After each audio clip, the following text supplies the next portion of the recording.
Flaxborough Quay had a talent for appearing industrious without ever quite committing itself to actual industry.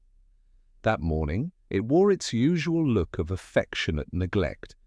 Wooden pilings gone soft with age, mooring ropes browned and polished by half a century of hands that had never been wholly clean, and a thin, obliging mist that rose from the sluggish water as though the canal itself was sighing. At precisely 10 minutes past 8, smoke began to rise. At first, nobody was obliged to notice. It was not flamboyant smoke. It did not burst forth with the vulgarity of flame or the indiscretion of sparks. It rose in an orderly manner, pale grey and apologetic, curling itself above the little brick storage shed that stood just beyond the cobbled turn of the quay. It might, in another town, have caused a scene. In Flaxborough, it caused a pause. Arthur Bell, part-time harbour attendant, full-time observer of small imperfections, lowered his mug of tea with the carefulness usually reserved for unstable antiques. "Well now," he said to nobody in particular, "that's not supposed to be doing that." Behind him, the early market lorry coughed into life, disagreeably healthy, while Mrs. Elspeth Granger, walking her dachshund with more ceremony than enthusiasm, halted and narrowed her eyes with the instinctive competence of someone who could smell irrelevance at 30 yards. Smoke, for its part, remained polite. It changed nothing of its behaviour on being noticed. Mr. Bell approached the shed as a man approaches a matter he does not wish to be blamed for, slowly, with hands in pockets and a faint expression of injury. By the time he was close enough to feel the faint warmth of brickwork, 2 more spectators had acquired the incident as their own, Mrs. Granger and Councillor Percival Hume, who had arrived by mere fluke of ambition rather than genuine civic duty. "There's no flames?" said Hume, disappointed. "None required," replied Mrs. Granger. "Something's been burning." Mr. Bell tried the door. It was unlocked. This in itself was irregular to the point of alarm. No shed in Flaxborough was ever left unlocked. Not because anything in it was particularly valuable, but because everyone agreed it would be improper to make theft too easy. The smell greeted them first. It was not the smell of wood, nor coal, nor oil. It was paper, burnt paper, not entirely burnt either, not reduced to ash, but singed, offended, and abandoned. Inside, the shed showed no heroics, no flames, no damage to structure, only a metal dustbin in the centre of the floor containing a stubborn sandwich of charred paper, half-melted string, and the lingering suggestion of mischief. Mrs. Granger leaned slightly closer. "That looks official," she said. Councillor Hume felt suddenly unwell in a purely moral way. "Should we inform someone?" "Already done," said a quiet voice from the threshold. Inspector Purbright had not disturbed the doorway. He rarely did. He stood there calmly, hat in place, coat buttoned with thoughtful symmetry, and eyes that looked not so much at objects as at the silent histories behind them. "Good morning," he added, as though arriving at a luncheon appointment. Mr. Bell blinked. He could not remember sending for the police. That suggested matters were already deeper than they had any right to be. Purbright stepped inside with an air of mild interest, as though visiting an acquaintance after a gossip of discomfort. He regarded the bin. "Curious little fire," he observed gently. "It seems to have stopped when it had made its point." Councillor Hume attempted a laugh designed for situations outside his experience. "Children, perhaps?" "Perhaps," said Purbright amiably. "Children do have strong views on rope and municipal paperwork."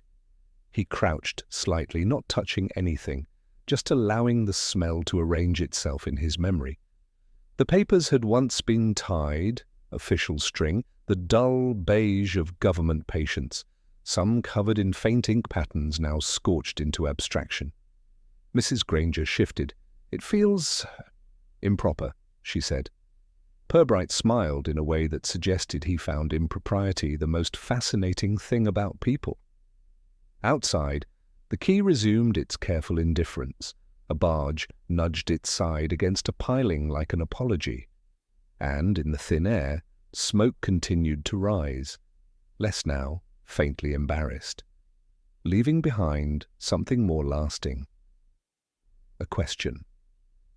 By 8:30 the smoke had lost its dignity, and by 9 it had acquired a personality. It was no longer merely something that hovered above the quay shed in an apologetic fashion. It had become conversational. It had opinions. It had, by the time the church clock reached its second brisk chime, already passed through 3 respectable kitchens and 2 back parlours, and acquired, with very little effort on its own part, the weight of a municipal scandal. Mrs. Granger, returning from the quay with a dog that understood perfectly well that it had been part of something of consequence, paused outside the butcher's shop and sighed in a manner that invited inquiry. "Morning, Elspeth," said Mr. Dawes, already leaning forward with the hopeful air of a man who felt life was under no obligation to entertain him unaided. "It's not your morning that concerns me," said Mrs. Granger. "It's your records." He blinked. "My what?" "Burnt papers," she said quietly. "Official, or meant to be." This information passed between them with the decorum of a shared illness, and Mr. Dawes felt himself indebted to worry. By 10 o'clock, 3 versions of the story were circulating.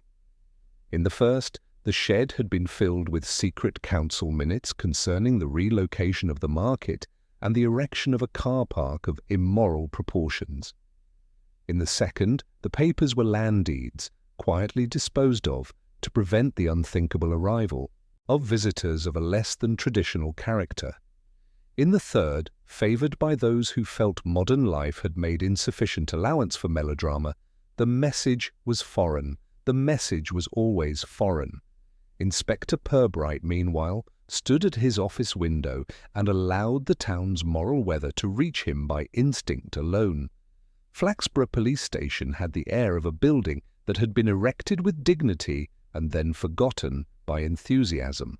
It smelled of furniture polish, damp overcoats, and the kind of pipe tobacco that flourished in the company of men who had long stopped hoping to be surprised.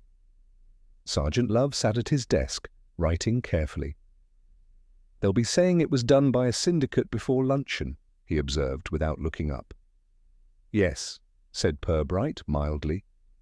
"We should try not to disappoint them." There was a knock, not the barbarous hammering of emergency, but the measured, respectful tap of a citizen who considered himself honest but nervous. Councillor Hume entered with the expression of a man who had been forced into a dream involving public speaking. "This won't go away," he said without greeting. "Most things don't," said Purbright. "They simply become tidier." Hume lowered himself into a chair as though it had betrayed him personally. "I don't like it," he said. "Not at the quay. People notice that sort of thing. Smoke by water. It looks deliberate." "Deliberate things often do," Purbright agreed. "Accidental ones tend to burst." Hume fidgeted. "There can't be anything missing," he added too quickly. "Nothing of importance is kept down there." "Of course not," said Purbright pleasantly. "Important things are never near water." Hume left comforted, which was unfortunate for him.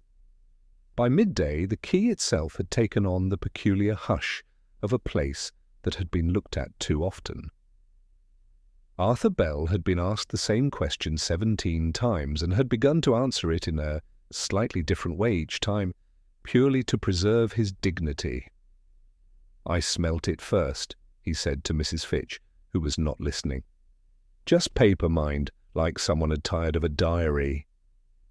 Inside the shed, the bin had been covered with a lid that was not large enough to keep out either air or curiosity.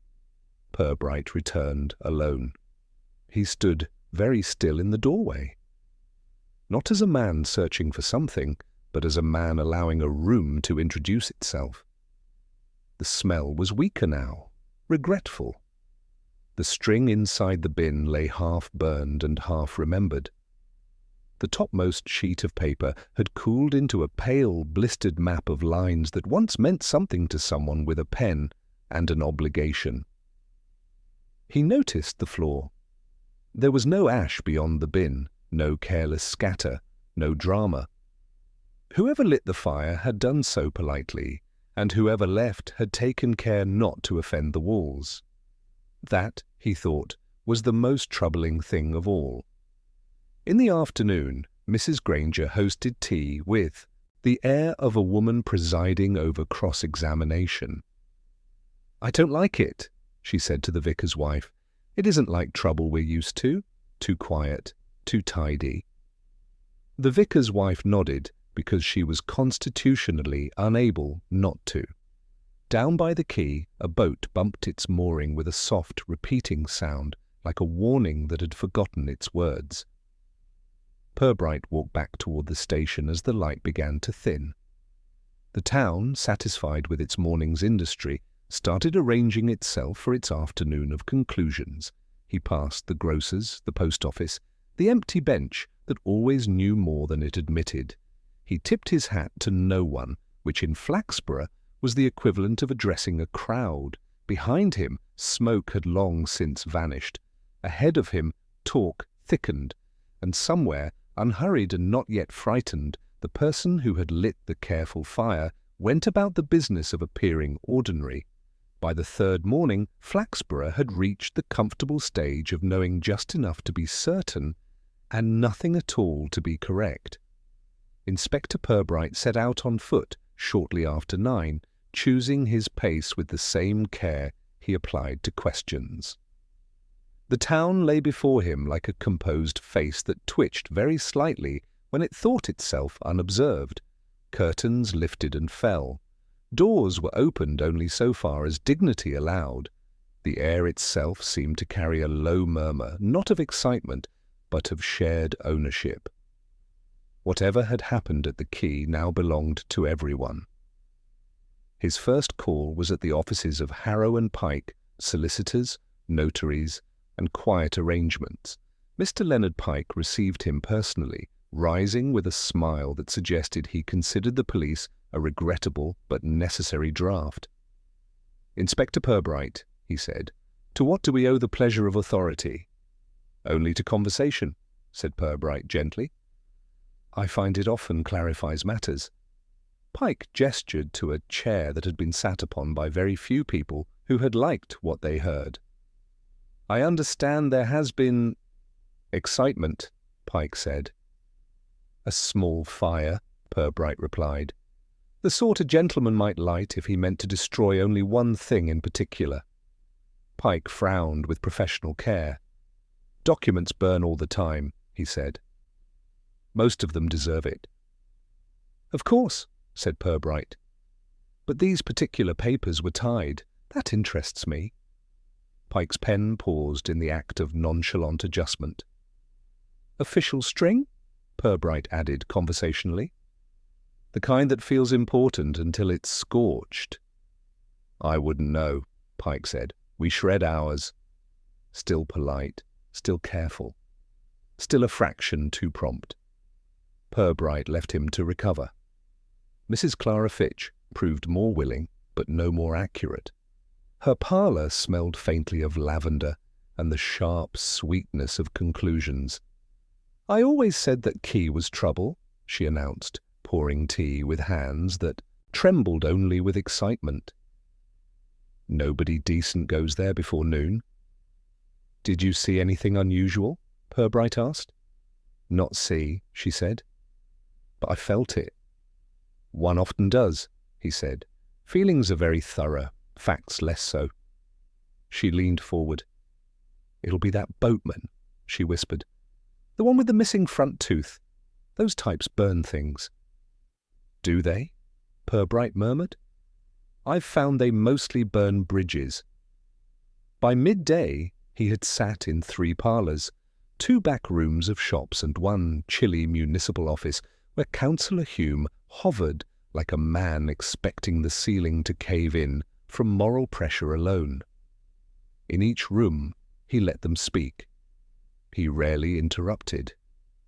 He nodded as though giving permission for their own thoughts to surprise them. All stories agreed on one point. The fire had not been loud. That troubled them. People liked their disasters to be noisy. In the afternoon, he returned to the quay not as an investigator but as a visitor. Policemen stood differently. Visitors drifted. Drift was more useful. Arthur Bell was sitting on an overturned crate, peeling an apple with the solemnity of a man engaged in jury service. "Afternoon, sir," Bell said. "Looks same as yesterday, which is to say, wrong." Purbright lowered himself beside him. "Has anyone been near the shed since that morning?" he asked lightly. "Plenty," Bell said, "but not before it. That's the thing. No one comes before me. I'm always the first foolish soul down here." "You're very thorough," Purbright said. "Habit," Bell replied. "Stops thinking." Purbright's gaze moved to the cobbles. There was a scuff mark where a heel had turned, light but deliberate. Not panic, not haste, more like a pause. The sort of pause a thoughtful person takes when deciding to be wicked. He said nothing. In the evening he sat in his office with a cup of tea that had been brewed by Sergeant Love, and therefore tasted like consolation. "You look like you've heard a great deal without learning much," Love observed. "I've learned something," Purbright replied.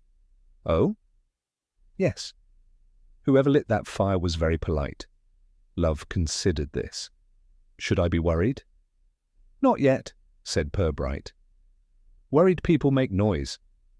Later, as the light failed and the station windows caught the reflections of ordinary lives moving past, Purbright thought of the string, official string, tied by someone who knew how important things were meant to look, even when they were about to be destroyed. Somewhere in Flaxborough that evening, a person sat by a silent hearth or a tidy lamp and felt, perhaps for the first time, the faint unease of being considered. The town, for all its whispering, remained outwardly calm, and the quiet, careful truth moved a step closer to the surface without disturbing a single ripple. By late morning, the town had selected its villain, and he was, unfortunately, pleased to accept the role. Mr. Ronald Skelton had always been a man built for suspicion. He was thin in a manner that suggested inward economies, and his smile had the peculiar quality of appearing as an afterthought, as if his face had only just been informed it was expected to be agreeable. He kept a scrapyard at the farthest bend of the quay, a place of bent metal, patient rust, and private noises. It was generally felt that if quiet trouble were to take a shape, it would choose a man like Skelton out of respect. Inspector Purbright approached the yard in the measured way of someone visiting a relative by marriage. The gate was open, not in welcome, but in habit. Inside, the air smelled of oil, iron, and old rain trapped in forgotten angles. Skelton looked up from a tangle of wire as Purbright came within reasonable conversational distance. "I was wondering when you'd come along," Skelton said, not unkindly. "I try not to be predictable," Purbright replied. "It disappoints people." Skelton wiped his hands on a cloth that did not improve with the attention. "So," he said, "is it me, then?" "It would be untidy to decide that early," Purbright said lightly. "I've come to ask about a fire." Skelton's eyes flicked briefly toward the grey line of the shed's roof in the distance. "I saw the smoke," he said. "Didn't think it was my concern." "Of course," Purbright said. "You have your own materials to keep under control." Skelton gestured around him. Nothing here burns without shouting about it." Purbright believed him, and yet the town did not. By afternoon, Councillor Hume had taken it upon himself to suggest, in careful phrases and careless implications, that certain men were more likely than others to vandalize civic property. The suggestion found fertile ground in teacups, on shop floors, and between folded copies of the local paper, which had not printed a word, but had somehow implied several. Mrs. Fitch watched Skelton from behind her lace curtain, as though waiting for a confession to drift on the breeze. "He looks guilty," she said to nobody. "That's the worst of it." At the quay, the shed stood, with its door now firmly shut, a small offence against the town's sense of access. Arthur Bell felt this personally. "They're hiding it," he told anyone with ears. "If it were nothing, they'd leave it open." Purbright returned to his station and found a note waiting on his desk. It had been written in a careful hand that wished to appear indifferent. "Should look closer at the boats." There was no name. Sergeant Love, standing beside the kettle, raised an eyebrow in a manner that questioned the morals of stationery. "Anonymous friends?" he asked. "We all have them," Purbright said. That evening he walked the quay again, slower now as though tracing the town's thoughts rather than its streets. A boat lay a little apart from the rest, nudging its mooring with a soft impatience. Its owner stood nearby, mending a net that did not require mending. "Good evening," Purbright said. "Evening," said the man. "Anything missing?" "Not yet," Purbright replied. "Have you seen anyone about at unusual hours recently?" The man considered. "Skelton walks late," he said. "Always has. Doesn't mean much." "Doesn't it?" Purbright asked politely. The man shrugged. "Means he can't sleep." Night fell with its usual soft insistence. Light retreated from windows, voices lowered, doors were checked twice. From his office, Purbright thought of the shed, the careful fire, the polite absence of mess. And he thought of Skelton, alone among his rusted confidences, already wearing the town's judgment like an overcoat he had not been offered. If the fire had been meant to accuse, it had chosen its victim well. But good crimes, Purbright reflected, had a way of being less obvious than the towns that tried them. In the quiet upper room of Harrow and Pike, Mr. Leonard Pike sat alone beneath a lamp that had heard more lies than truths. He removed his spectacles and polished them with a method that suggested ritual rather than necessity. From time to time he paused, listening to the soft parquet creak of the building settling and to the less comfortable sound of his own thoughts. He told himself repeatedly that fire was a crude language, that men who burned paper were rarely men of substance. And yet he could not quite forget the colour of that smoke, pale and delicate, like something meant to be seen only by the right eyes.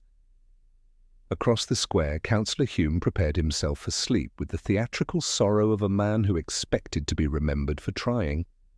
He folded his trousers, laid out his tie for the morning, and stood for a long moment by his window, looking toward the invisible line of the quay.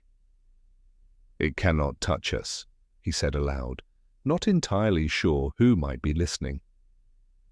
In a narrow kitchen smelling faintly of boiled cabbage and old triumphs, Arthur Bell peeled another apple and wondered why he felt uneasy about being first at the quay every morning.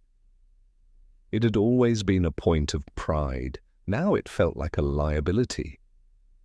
He made a silent vow to arrive a little later the next day. At the edge of the yard, Skelton secured his tools and locked his gate with a tired precision. He had done nothing wrong that he could remember, and everything wrong that people like him were expected to remember. He paused, hand on the cold iron, and looked back once at the dim outline of the river. For a moment he considered what it would feel like to be innocent in a town that required guilt.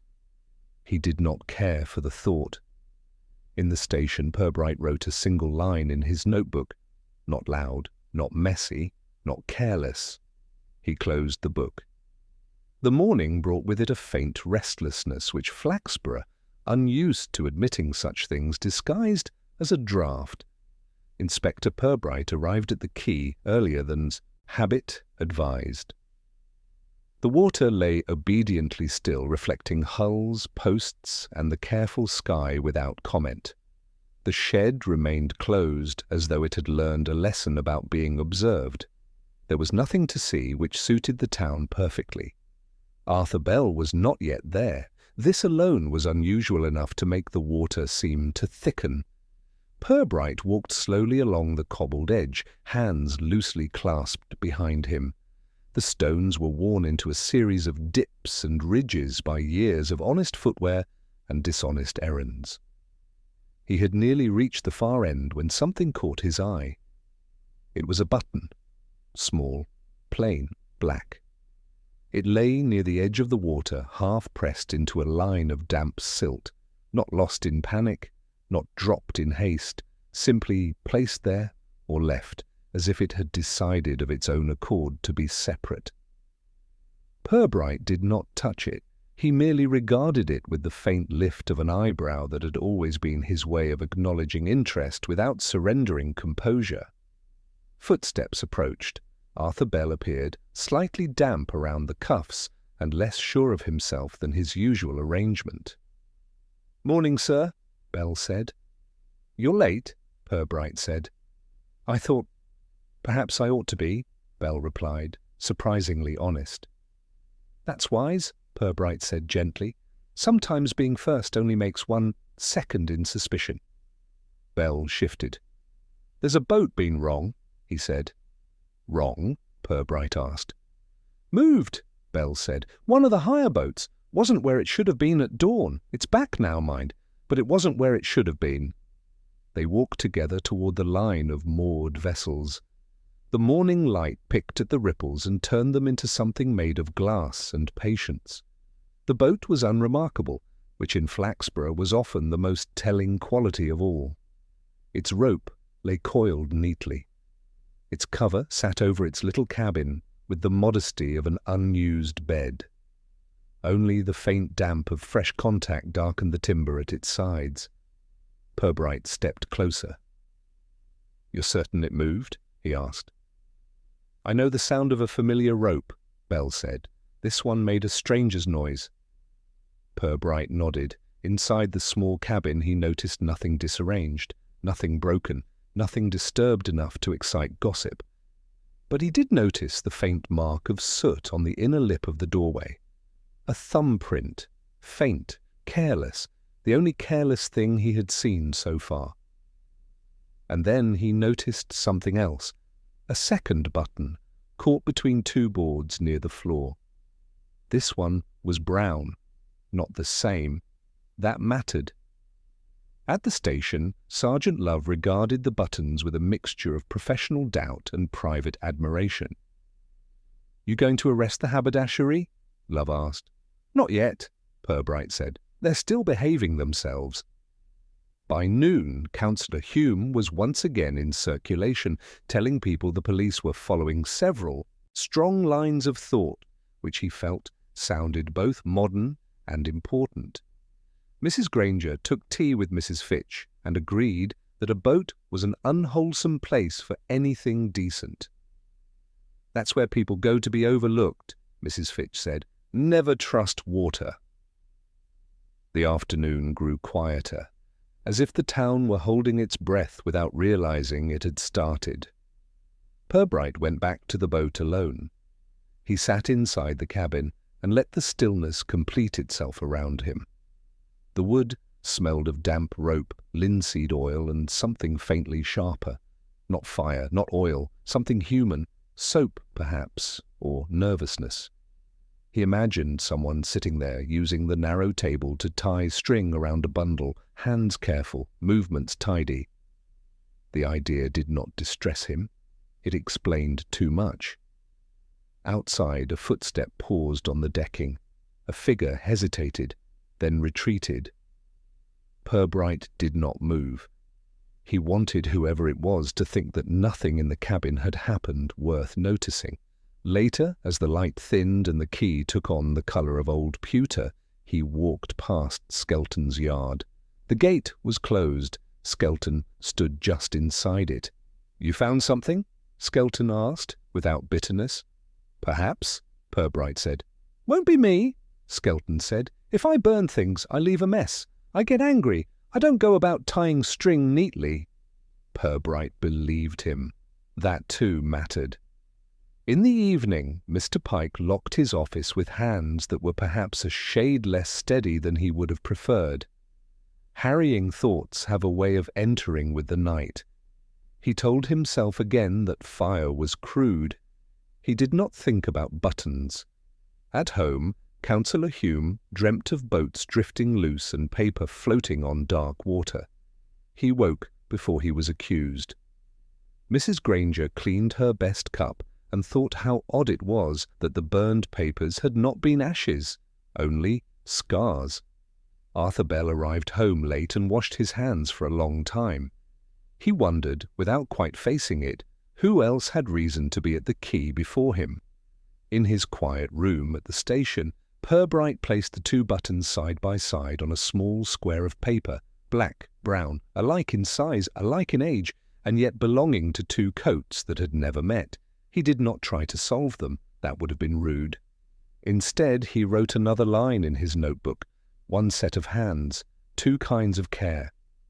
He closed the notebook and turned out the light. In Flaxborough, the truth shifted slightly, like a boat moved and returned, without anyone quite admitting it had been gone.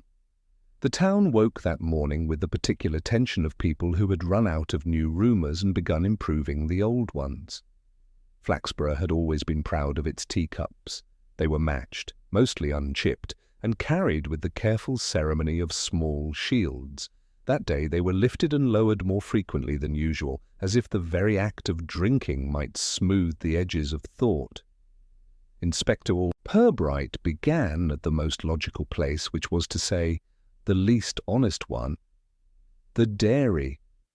Mrs. Harcourt ruled it with hands red from cold water and authority. She greeted Purbright with a smile that had once been friendliness and had matured into something sharper and more selective. "You're early," she said. "I find it a good hour for truth," Purbright replied. She considered this while folding a cloth with militant neatness. "I don't know anything about fires," she said. "I've not asked about fires," Purbright said gently. Her fingers paused. "That shed," she added too quickly, "always smelt of old rope and bad intentions." "And boats?" he asked lightly. "Boats are worse," she said. "They pretend to leave and they always come back." By mid-morning, the tension had found a second home in the drawing-room of Councillor Hume, where he had gathered two colleagues and a plate of biscuits that nobody touched. "This is becoming more than it should," he said, wiping his glasses, though they were perfectly clean. "It's only a fire," said Alderman Price, who had never trusted understatement. "And a boat," said Hume, "and buttons." They exchanged looks that contained far too much imagination. At the quay, Arthur Bell attempted to restore a sense of order by sweeping the same patch of cobbles repeatedly. Mrs. Granger watched him from the far bench. "You're nervous," she said. "I'm tidy," Bell replied. "You've never swept like you're hiding something before," she observed. He stopped. "I don't like being first anymore," he said, surprising both of them. "Why?" she asked. "Because first means alone," he said, "and alone means someone else could have done something before you arrive." She nodded with the satisfaction of a woman who enjoyed fear the way other people enjoyed knitting. Purbright visited Skelton again, not because he suspected him, but because he wished the town to believe he still might. Skelton was measuring a length of wire that had no intention of cooperating. "You find your man?" he asked. "Not yet," Purbright said, leaning lightly against a post. "Good," Skelton said. "Means you're thorough." "Do you own a brown coat?"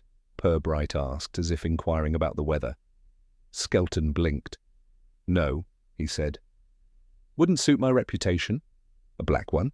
Had one, Skelton said. Lost a button off it last winter. Purbright nodded. I thought as much, he said. Thank you. On the return walk, the town looked at him in the way animals look at a vet's car, hopeful, resentful, curious. At the station, Sergeant Love had laid out a quiet battle against untidiness.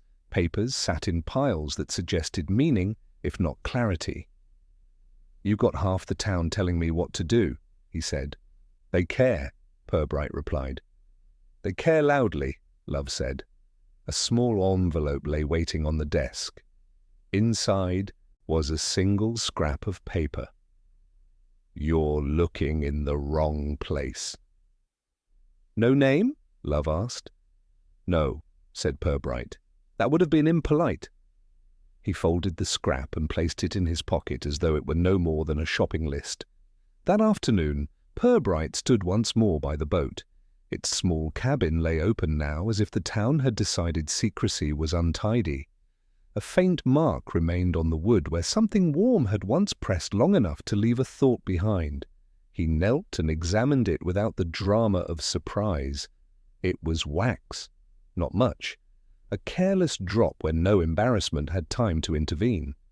Wax came from candles. People lit candles when they did not want to use electricity, or when they wanted the light to feel older than it was. This, Purbright thought, was not an angry crime. It was a careful one. At tea that evening, Mrs. Fitch's parlour filled with a hush that had nothing to do with respect. I heard the inspector's been asking about coats, someone said. That means it's someone respectable, said Mrs. Fitch. Coats are how you tell. In a modest office above the solicitors, Leonard Pike held a thin letter between fingers that were no longer steady enough to pretend calm. It was not new. It was not threatening. It was simply there, folded and refolded, like a habit that had begun to ache. He placed it in his desk, then took it out again, and then locked it away with care that bordered on affection. Across town, Councillor Hume sat over his supper and chewed without tasting. The word boats returned to his mind again and again in a manner that gave it too much importance. Arthur Bell stood at his door and looked back down the darkened road toward the quay. He wondered if someone had watched him sweep that morning, and whether being watched was worse than being blamed.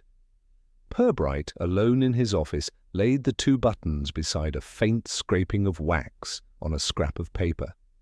He did not rush, he did not smile, he simply allowed the pieces to acknowledge one another in silence. Outside, Flaxborough took a careful breath and held it, uncertain whether it hoped for peace or revelation. The change announced itself without drama, which in Flaxborough was often the most alarming way. It began with a door, the back door of Harrow and Pike's offices, to be precise.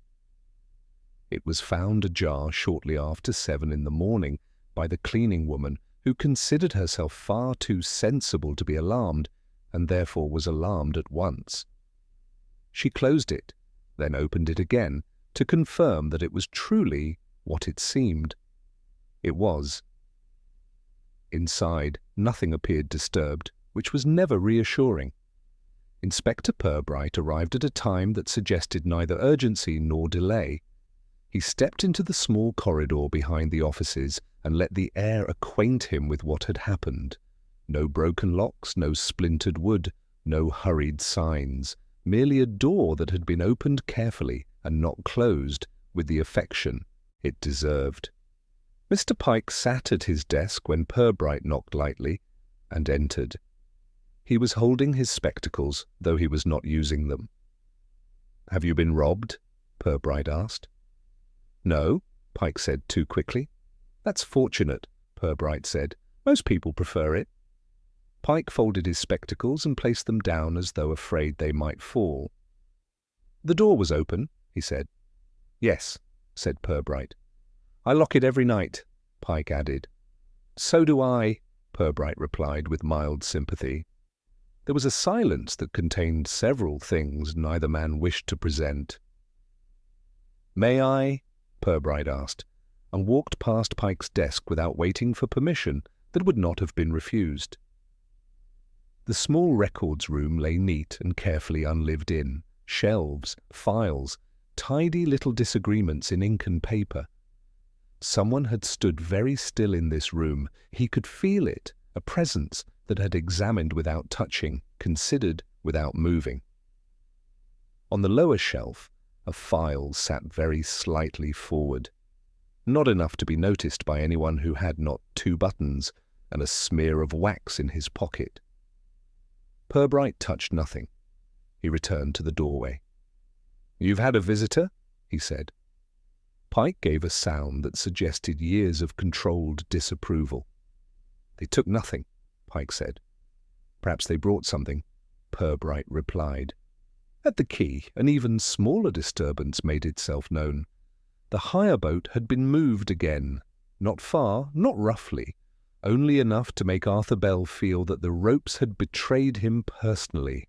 He knelt to examine where the rope had rubbed the post and noticed a smear of pale wax on the wood. He did not like it, he did not touch it. Instead, he wiped his hands on his trousers, which gained nothing from the attention, and walked slowly toward the police station with the air of a man carrying a thought that did not wish to be carried. By noon, Councillor Hume had heard of both the open door and the moving boat, and had felt a sensation he had previously associated only with election days and loose steps. "This is turning into a pattern," he said to Alderman Price. "Everything does if you stare long enough," Price replied wisely. Mrs. Granger, learning of it over scones, felt that the problem at last had acquired the correct degree of tidiness. "A door that isn't shut is far worse than a fire," she said. "It means someone wanted to return." Inspector Purbright stood on the quay again that afternoon, looking at the small smear of wax where Arthur Bell pointed silently. "Thank you," Purbright said. Bell shifted, uncomfortable with having been useful. "I didn't touch it," Bell said. "Good," said Purbright. "You've saved yourself an interesting afternoon." Inside the boat's cabin, the air felt different, warmer, closer, as if someone had spent a longer time thinking in there than had so far been admitted. Something lay on the narrow table. A thin strip of paper, not new, not clean, folded. Purbright unfolded it with care so delicate it was almost a courtesy. Only a few words had been written. It was never meant to be burnt. He read it twice, not for comprehension, but for tone. This was not a threat. It was not a boast. It was an apology. By evening, the town had absorbed the new flavor of events and found it stronger. People spoke now of deliberate acts rather than foolish accidents, of hands instead of chances, of men who knew how to unlock doors without leaving them offended.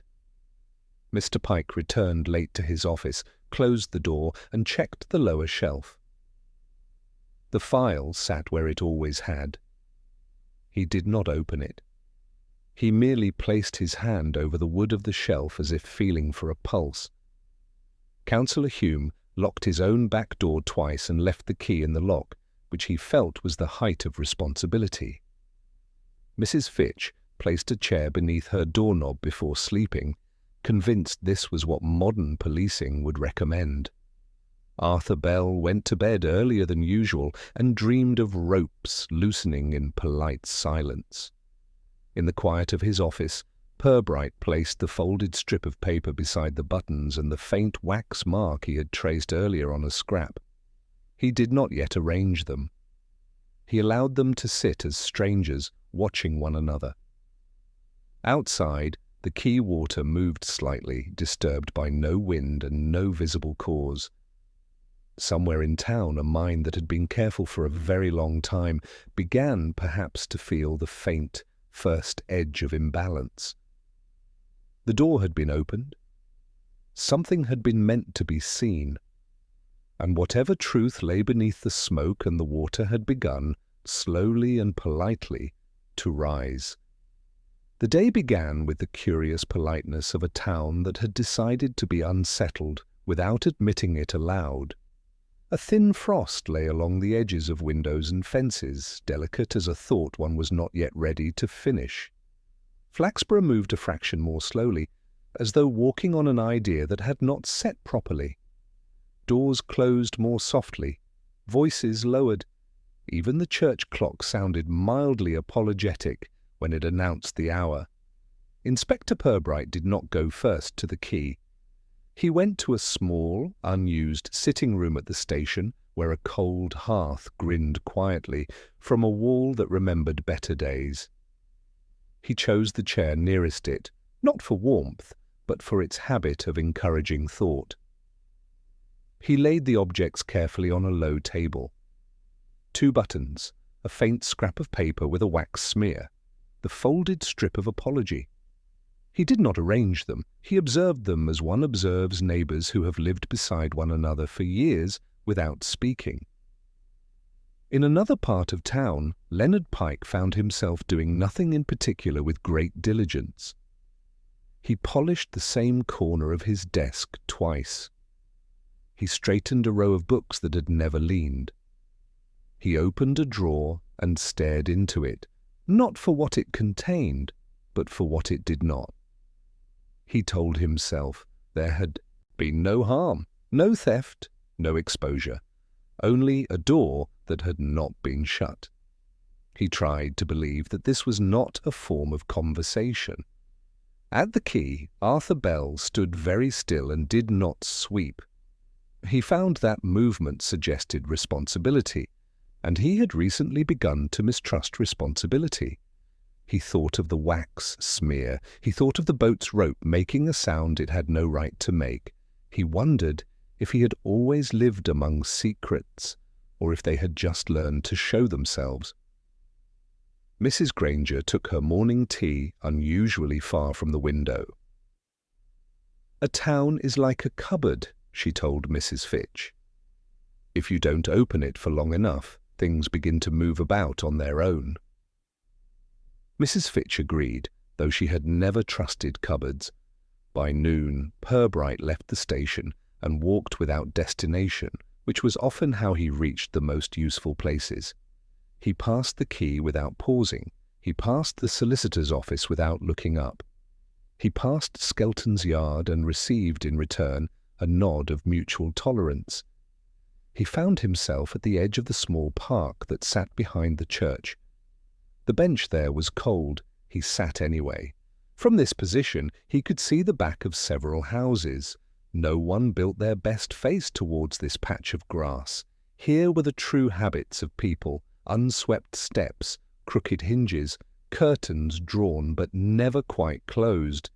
He thought of the fire. He thought of it not as flame, but as message. Someone had not wanted to destroy entirely. Someone had wanted to alter. Someone had wanted to be seen. The note, it was never meant to be burnt. It spoke not of guilt, but of correction. It spoke of intention gone wrong. In the mid-afternoon quiet, a figure approached him from the gravel path. Councillor Hume, hat in hand, dignity slightly wrinkled. "Walking, Inspector?" he asked. "Thinking," Purbright replied. "I don't like what's happening," Hume said. "It makes the town look vulnerable." "Towns often are," Purbright said. "They simply have the good manners not to mention it." Hume hesitated. "A door being open," he said. "That's worse than smoke. Smoke goes away. Doors lead places." "Yes," Purbright agreed. Hume shifted, then spoke as though he had resolved to be brave, and found the word caught in his throat. "Do you think," he said, "that someone's trying to tell you something?" Purbright folded his hands loosely. "I think," he said, "that someone has been trying not to be heard for a very long time." Hume left him with that. Toward evening, a small, unnoticed event took place at the quay. One of the posts, old and softened by years of water, gave slightly under the pressure of a rope. No one saw it. No one needed to. It was enough that it now leaned a fraction inward, like a thought that had begun to turn. Arthur Bell noticed it and said nothing. He was learning.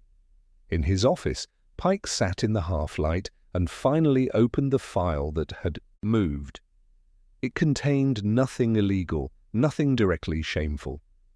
Only old correspondence, letters, amendments, quiet, careful alterations to plans that had once been public but had slowly become private. He touched the paper gently, as if it was something that might still be living. He did not see the faint trail of wax on the edge of the shelf. Purbright returned to the station as the cold settled in for the evening. He placed the objects back in his drawer but did not close it fully. He wanted them to feel air. Sergeant Love looked up. "You make any progress by staring at nothing?" he asked. "Some," Purbright said. "Nothing has a habit of becoming something if you give it enough courtesy." He stood at the cold hearth again. He imagined the person who had stood in the solicitor's back room, not hurried, not panicked, careful, hands steady, enough time to think, enough fear to behave well. That was the thing about careful people. They were rarely driven by impulse. They were driven by the slow accumulation of something that had never been permitted daylight. Outside, Flaxborough began to light its lamps. Warm squares of ordinary life pushed gently into windows. Suppers were eaten. Cups were washed. Conversations began and ended in the same room. But beneath the ordinary, the town had shifted. A door had been found open. A message had been left. A mind somewhere was changing its shape. And beside a cold hearth, Inspector Purbright felt, without quite smiling, that the truth had stopped hiding and begun, at last, to arrange itself. The morning arrived with the air of something that had decided not to announce itself. Flaxborough moved under a low, tidy sky, the sort that gives no clue as to whether it intends kindness or endurance. The canal lay still, the quay swept, and the town wore its ordinary face with slightly more care than was necessary. Inspector Purbright chose not to visit the shed. He chose the boats. The hire boat sat as it had for days, moored with conscientious loops of rope that spoke of habit rather than anxiety. He stepped aboard with the quiet familiarity of someone who had never been seen doing so, and sat inside the cabin without closing the door. He did not look for new signs. He considered old ones, the wax, the buttons, the measured care, the absence of mess. He asked himself, not aloud, who in Flaxborough lived, by rules so internal they never needed to be spoken. Before he had time to answer, footsteps sounded on the wooden edge outside. Leonard Pike stood in the doorway. He did not look surprised. He looked relieved. "I thought I might find you here," Pike said. "It's a comfortable place," Purbright replied. "Quiet enough for honesty." Pike sat opposite him with the carefulness of a man approaching himself. "I didn't burn anything," Pike said. "I didn't say you did," Purbright replied. "I didn't open my back door for anyone," Pike added. "I didn't say you did." Pike smiled faintly. "That's why you're dangerous," he said. "You don't say things." Purbright folded his hands. "I wondered," he said, "whether you ever light candles in your office." Pike blinked. "Occasionally," he said, "when the electricity is being improperly modern." "And string?" Purbright asked. "String?" "Tied around old papers," Purbright said. "The kind that look important even when they're only sentimental." Pike's mouth tightened and then relaxed. "You're asking me questions," he said. "I'm being polite," Purbright corrected. There was a pause, not awkward, not aggressive, simply full. "It wasn't meant to be burned," Pike said suddenly. "That was written," Purbright nodded, "very carefully." Pike stared at the table between them. It was meant to be seen, he said. That's what went wrong. Outside, the water made a small sound against the hull, as if agreeing. Purbright allowed the silence to sit. It sat well. Later that morning, he walked through the market square as though he were merely a man enjoying air. Mrs. Granger glanced at him over a bag of apples. "You look as if you know something," she said. "I look as I always do," Purbright replied. "That's worse," she said approvingly. Councillor Hume found him near the post office. "You've got a face on you," Hume said. "A thoughtful one." "I've had it for some years," Purbright observed. Hume lowered his voice, which in a small town never achieves true privacy. "Should I be alarmed?" "That would depend," Purbright said, "on what you've been careful with." Hume laughed a little too loudly and left in a manner that suggested briskness. By afternoon, a small gathering had formed in the minds of the town rather than in its streets. People began to expect something. They could not have said what, only that it would be tidy, polite, and embarrassing to someone. Arthur Bell noticed a man standing on the quay and not moving. "Anyone waiting for you?" he asked. "No," the man said. "That's not how it looks," Bell said kindly. Evening came in well-behaved colours. Purbright returned to the cabin for the last time that day, and Pike joined him without being asked. "I want to tell you something," Pike said. "I'd be disappointed if you didn't," Purbright replied. "I changed papers," Pike said. "Years ago, quietly, not to steal, not to cheat, to protect." "Protect?" Purbright asked softly. "A family name, a reputation, a mistake that would have ruined people who had never even made it." Purbright listened. "I tied them," Pike continued, "as though that made them honest. I meant to move them, show them, shame them out of their hiding. I panicked. I used fire." "Not enough fire," Purbright observed. Pike gave a weak smile. "I'm not a bold man." "No," Purbright said. "You're a careful one." There was no accusation in his voice, only understanding. Purbright stood. "We'll have tea tomorrow," he said. Pike looked startled. "Tea?" "Yes," Purbright said. "It's a civil way to conclude matters." That night, Flaxborough slept more lightly. Mrs. Fitch dreamed of open doors. Councillor Hume dreamed of ropes. Arthur Bell dreamed of arriving second. Pike did not sleep. He sat in the dark of his office and touched the drawer where the old papers lay, and felt something like relief for the first time in years. Purbright wrote nothing. He did not need to. He had asked his question. He had asked it too carefully. And far from the quay, far from the shed, in a town that believed in tidy secrets, the truth had shifted from hiding to waiting. Tea was served at precisely 4 o'clock in the small room behind the station, a room that had been designed for interviews and had discovered, over time, that quiet civilities were more effective than walls. The table was modest, the cups were clean, the biscuits were the kind that suggested sincerity without indulgence. Leonard Pike sat with his hands folded as though he were waiting to be measured for something. He had not been told he was under arrest. He had not been told he was forgiven. He had merely been invited, which was far worse.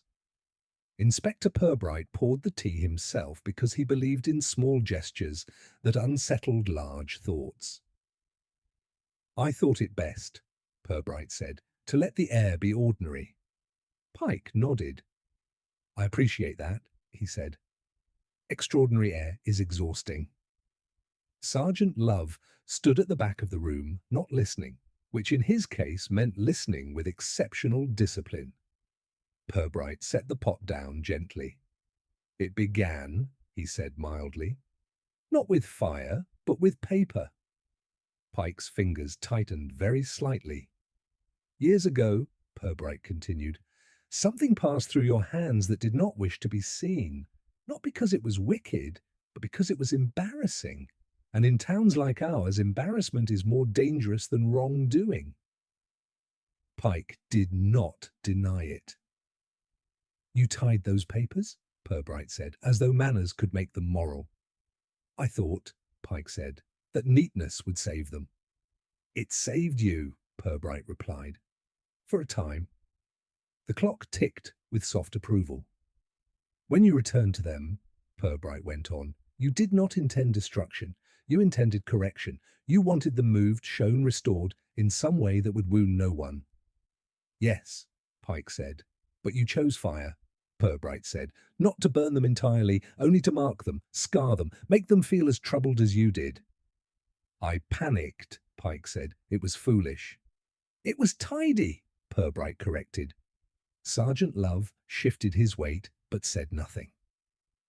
"You chose the key," Purbright said, "because you could not do it in your office. An open flame among your orderly shelves would have felt indecent."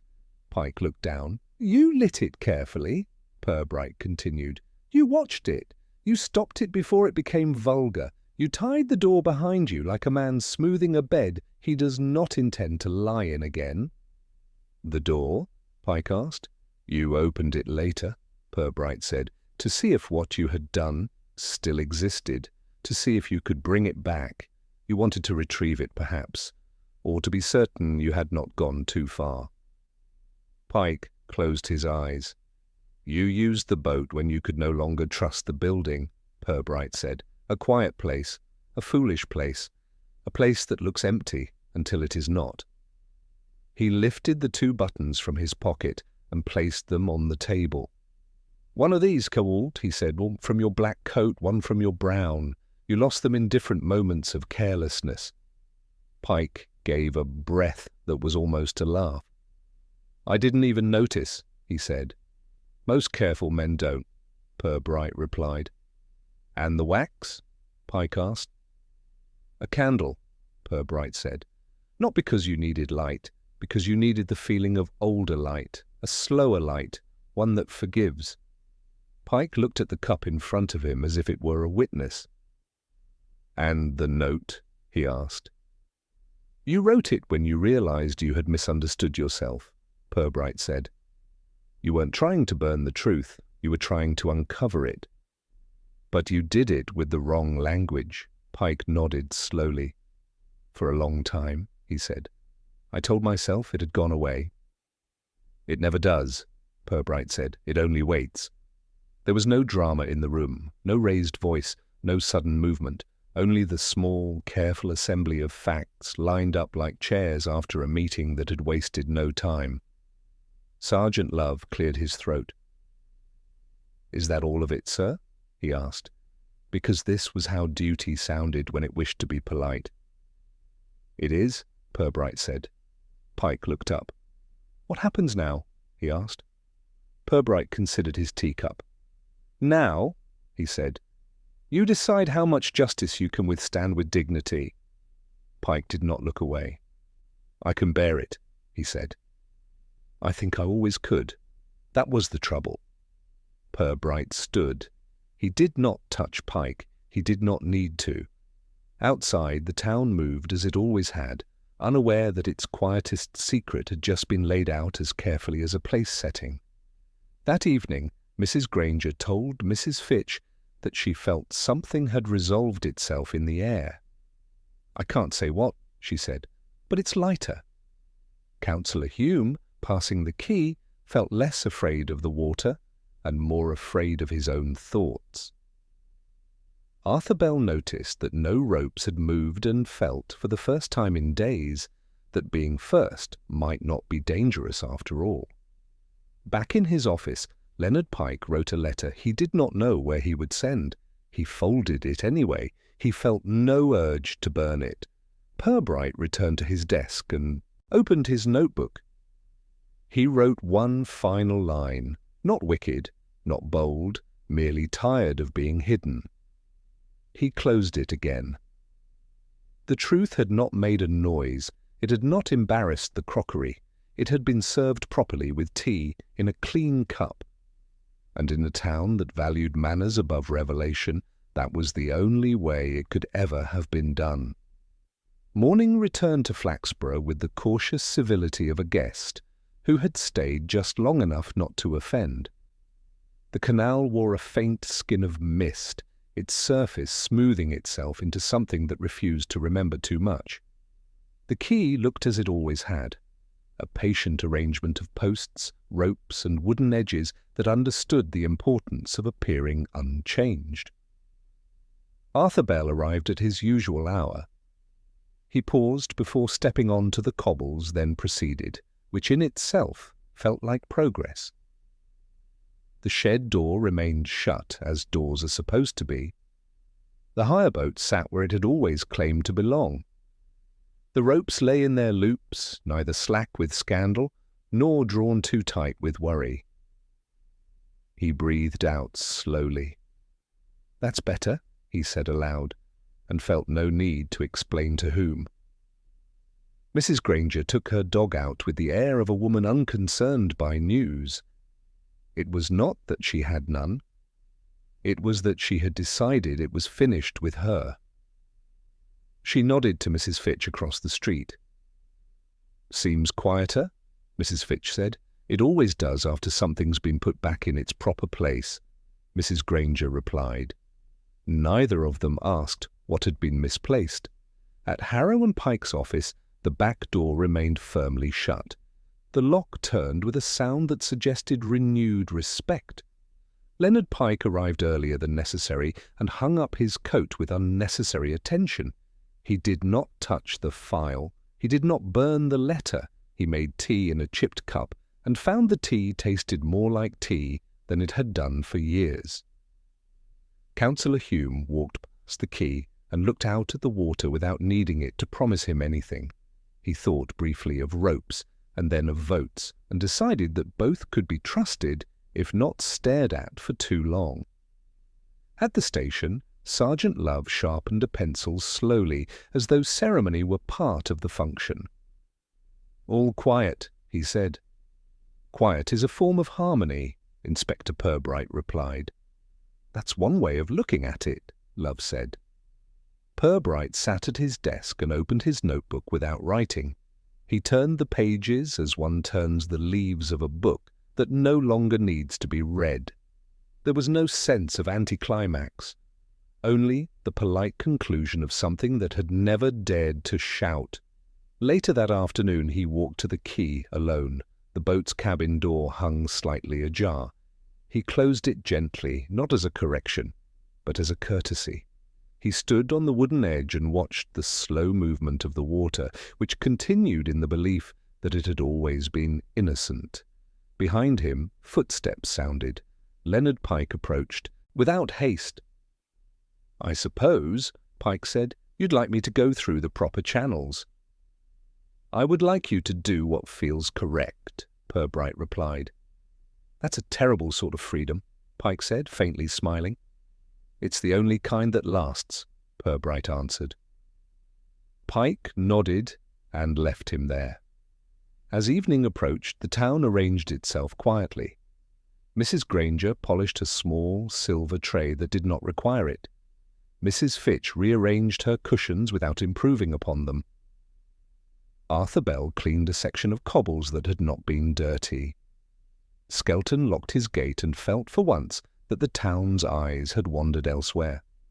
Small sounds returned, teacups set down, doors closed, clocks announcing the hour with mild authority. The absence of talk was itself a kind of talk, but it carried no sharp edges. Purbright returned to his office and finally wrote his last note on the case.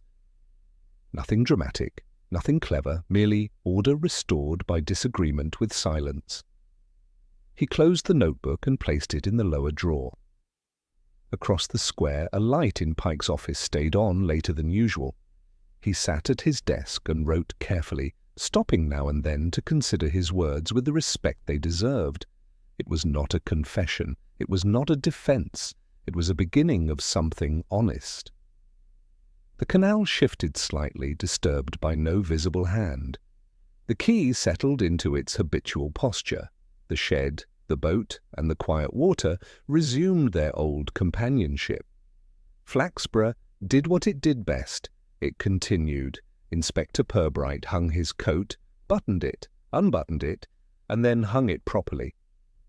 He washed his cup and placed it upside down on the rack. He felt no triumph. He felt only the ordinary satisfaction of things returned to their proper arrangement. Outside, the last light slipped from the windows. Inside, the town breathed as one creature that had discovered it could survive being briefly seen. From the quay, the faint smell of water and old rope drifted through the still air, carrying with it no smoke and no shame. Only the quiet understanding that some matters are best resolved without fuss, that truth does not need trumpets, and that dignity, once disturbed, can be restored if each person pretends hard enough that nothing rather important had just happened. Inspector Purbright switched off the light. He locked the door. The building sighed with familiar wood and faithful walls, and the town of Flaxborough slept precisely as it had always intended to,